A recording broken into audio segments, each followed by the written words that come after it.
So 7 Deadly Sins Origin is launching March 16 on Steam and PlayStation 5, with a week early access if you pre-register. It's Netmarble's new open-world action RPG set in the 7 Deadly Sins universe, and if you played Grand Cross, then this is basically their shot at making a full 3D explorable version of Britannia. You play as Prince Tristan dealing with some time-space collision that is messing everything up. The game's combat system is action-based but takes some getting used to. You're switching between characters, managing ability cooldowns, and trying to build up these elemental bursts. The whole strategy centers around building mono-element teams, so stacking earth characters together, or frost characters together, rather than mixing elements. When you match elements properly, you trigger burst states that make enemies take massive bonus damage. There is also this darkness mechanic where certain characters can corrupt those bursts and extend them. Now each character can equip 3 different weapons that completely change their abilities, and sometimes even their element. For example, some support characters become light-based with one weapon, but darkness-based with another. Getting characters to level 30 unlocks those extra weapon slots, and the resources for that part are pretty accessible. The game world is divided into multiple regions with the capital city as the main hub.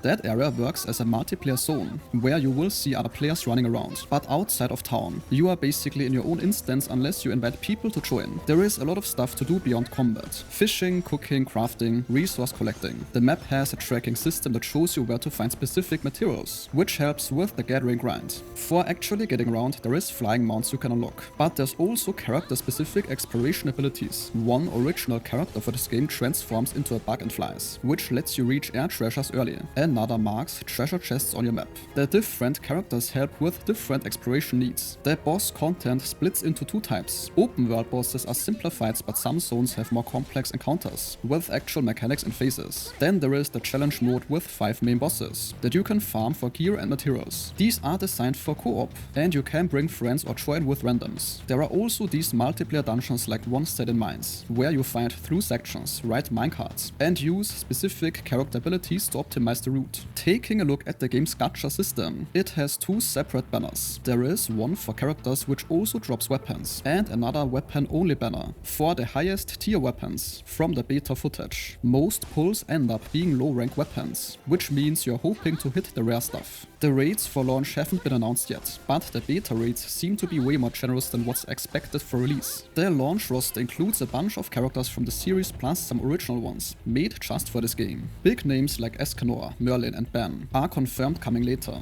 One concern from the beta testing was progression bottlenecks. Getting characters to level 30 is straightforward, but pushing them higher needs tons of experience, potions and gold. The game's beta handed out massive amounts of these through daily rewards to speed up testing, but the organic farming methods for these resources were not really clear. You need hundreds of upgrade materials per character, and there was not an obvious way to grind them efficiently. Performance is another question mark. The closed beta on PC had crashes and frame drops during intense fights, especially with full 5-player co-op.